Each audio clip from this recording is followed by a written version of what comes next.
Situat pe râul Arno, orașul Florența, capitala regiunii Toscana, este considerat leagănul renașterii italiene.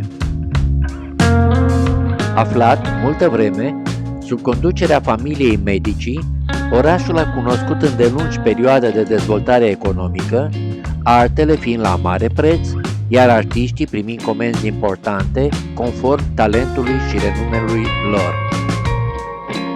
Astfel, capodoperele acumulate cu veacuri în urmă au transformat orașul de azi într-un important reper turistic, centrul istoric al Florenței intrând, începând cu anul 1982, în Patrimoniul Mondial UNESCO.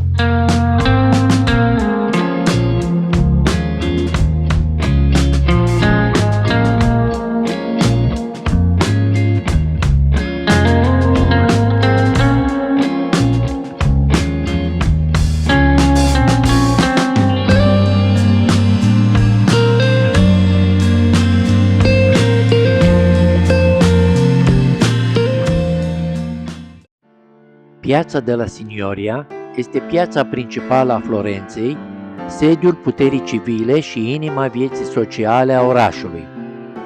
Este situată în partea centrală a Florenței medievale, la sud de Catedrala Santa Maria del Fiore.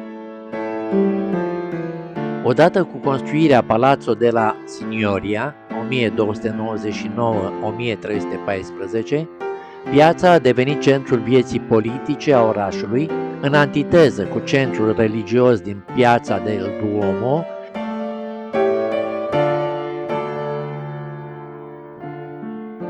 și cu piața comercială, care era Mercato Vecchio, unde se află astăzi Piața de la Repubblica. În secolul al XIV-lea a fost adăugată Loggia de la Signoria pentru ceremoniile publice și tribunale de la Mercanția, o instituție destinată soluționării litigiilor civile și comerciale. Atracția principală din Piața de la Signoria este reprezentată de celebrul David al lui Michelangelo, vizibil de la mare distanță. Creat prin anul 1500, trebuie specificat că, acum, în piață, se află doar o copie, originalul fiind expus în Galeria Academiei din Florența. Hercule și Cacus, al lui Baccio Bandinelli, 1533, se află lângă David și reprezintă victoria cu forță și viclenie împotriva celor răi, într-un simbolism preluat din cele 12 munci. Și la David, ca de altfel la toate lucrările expuse în Piața de la Signoria, impresionează studiul detaliilor și frumusețea corpului uman. Perseu cu capul meduzei, bronz, lucrare de la 1554 de-a lui Benvenuto Cellini.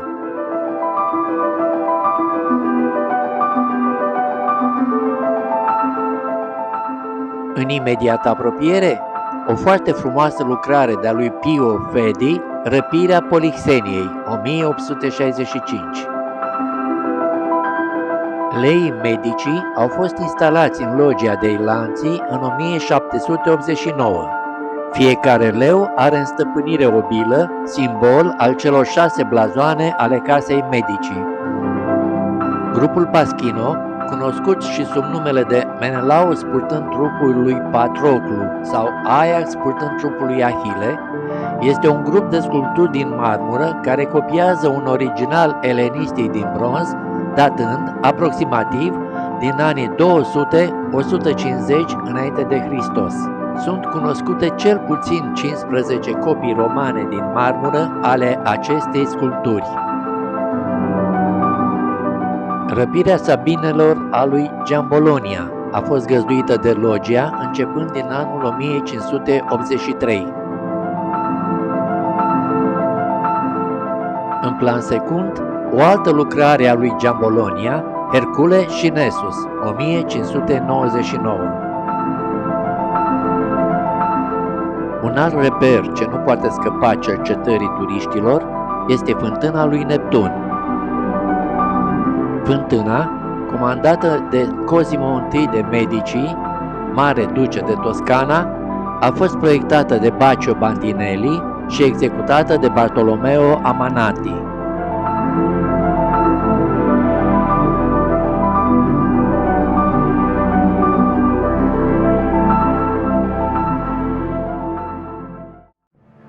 De altfel, în partea stângă se poate vedea statuia ecvestă a Marelui Duce, realizată de Giambolonia, 1594.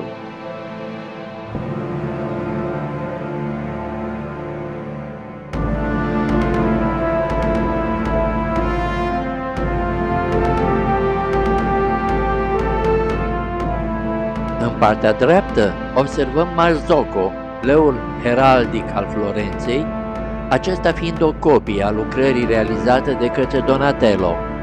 Originalul se află expus în Palazzo del Bargello sau Palazzo del Popolo, Palatul Poporului.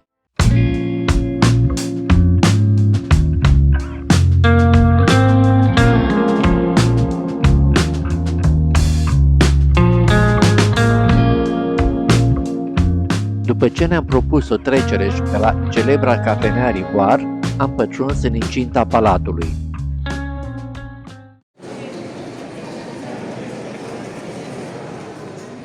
Am fost impresionați de măreția și frumusețea curții interioare, proiectată de arhitectul și sculptorul Michelozzo în 1453. Aceasta a suferit modificări semnificative sub îndrumarea lui Giorgio Vasari, cu ocazia căsătoriei lui Francesco I de Medici cu Giovanna de Austria.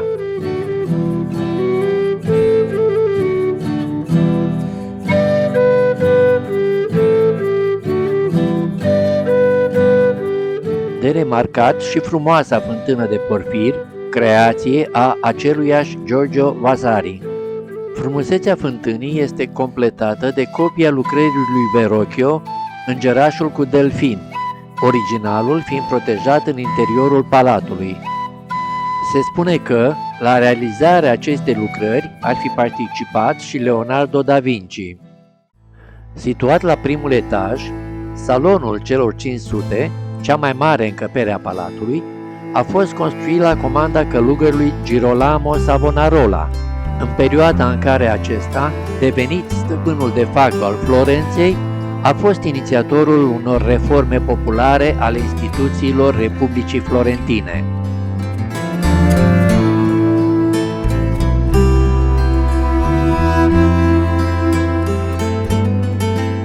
După executarea ereticului Savonarola, primii care au primit sarcina de a decora salonul au fost Leonardo da Vinci și Michelangelo Buonarroti. Din păcate, uriașele lor fresce, 17 ori 7 metri, au rămas în stadiu incipient și s-au pierdut definitiv, păstrându-se doar câteva schițe sau copii.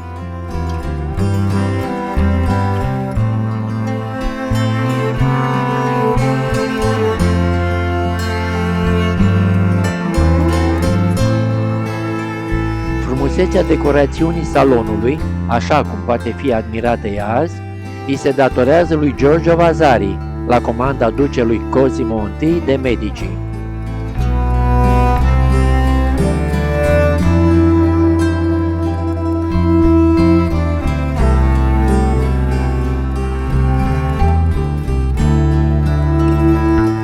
În capătul sudic al sălii am remarcat statuia Papei Leon al X-lea, lucrare realizată în marmură de Baccio Bandinelli și Vincenzo de Rossi.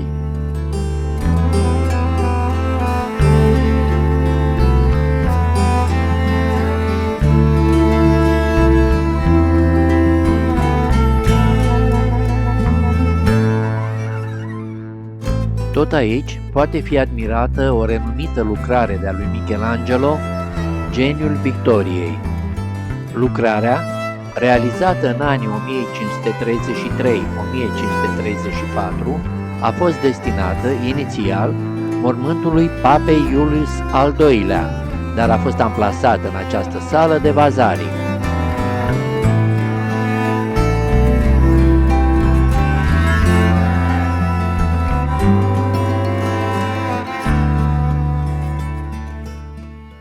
În pofida eforturilor făcute, prin toate sălile vizitate, am fost impresionați de frumusețea picturilor murale. Motivul eforturilor privitorului este lesne de ghicit.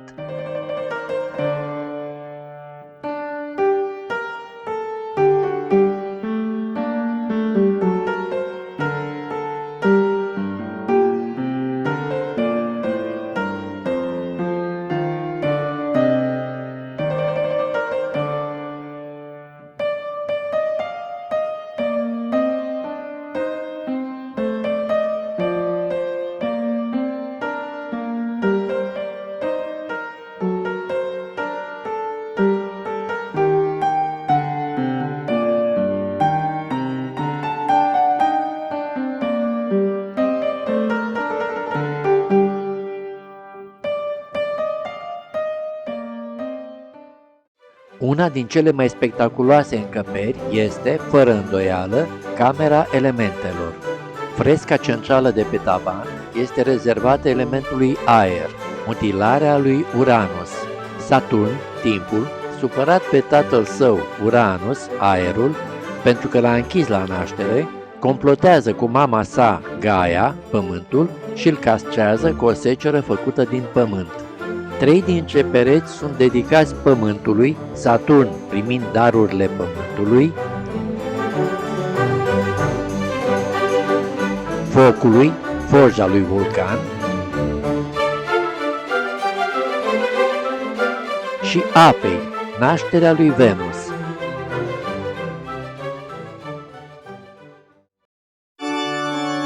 Altarul din capela Eleonorei.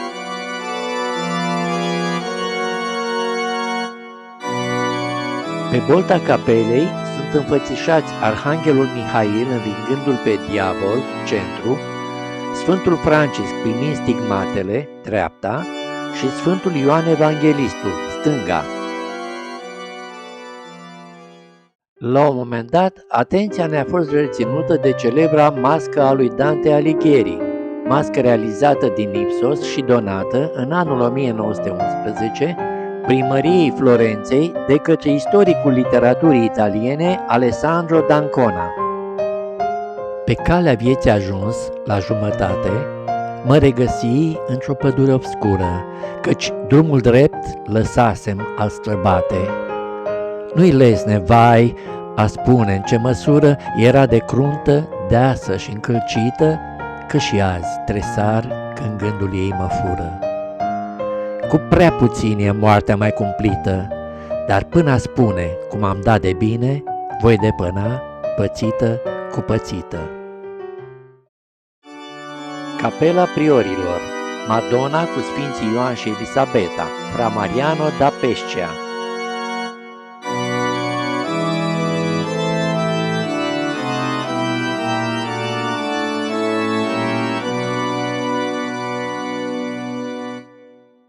Camera audiențelor era folosită de priori pentru rezolvarea problemelor republicii. Ciclul de fresce de pe pereți realizat de Francesco Saviati este dedicat lui Marcus Furius Camillus, general roman despre care se presupune că i-a eliberat pe romani de invadatorii gali în anul 390 înainte de Hristos.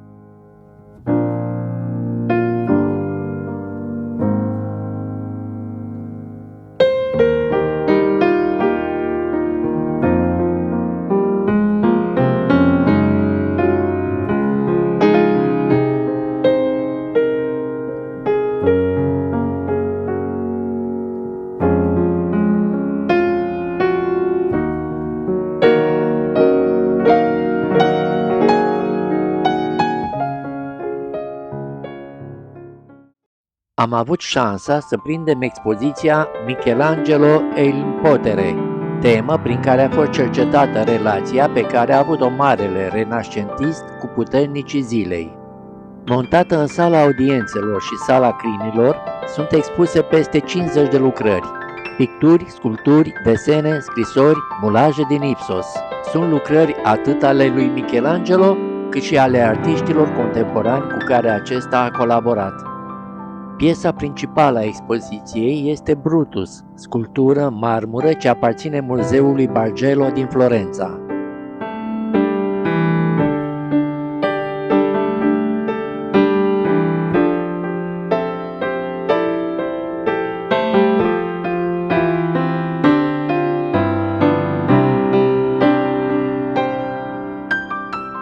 În expoziție găsim și o variantă a bătăliei de la Anghiari, reprezentare anonimă după fresca neterminată a lui Leonardo da Vinci.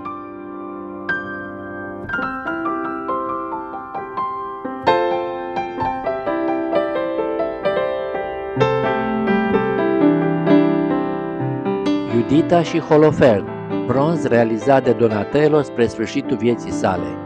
O reprezintă pe Iudita asasinându-l pe generalul asirian Holofern.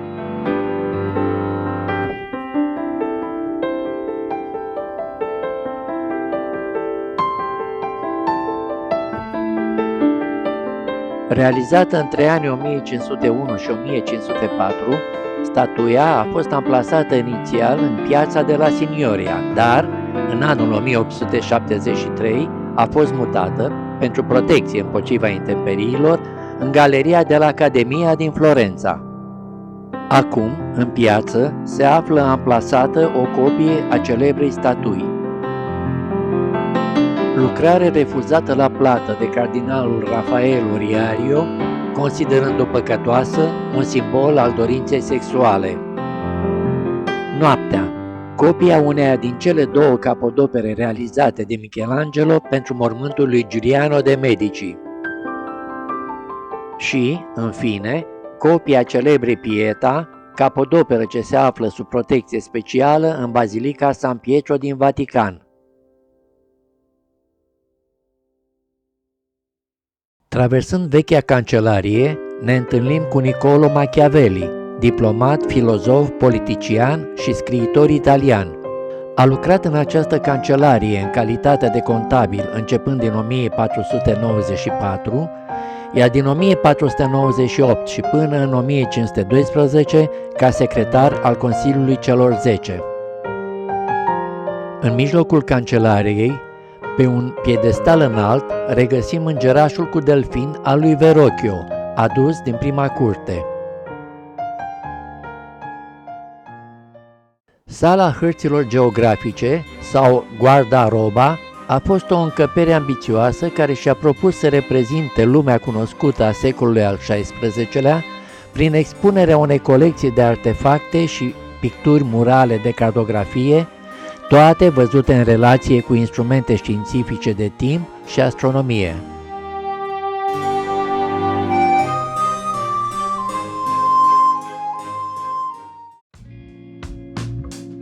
De pe terasă am obținut o priveliște panoramică spre cupola domului Santa Maria del Fiore.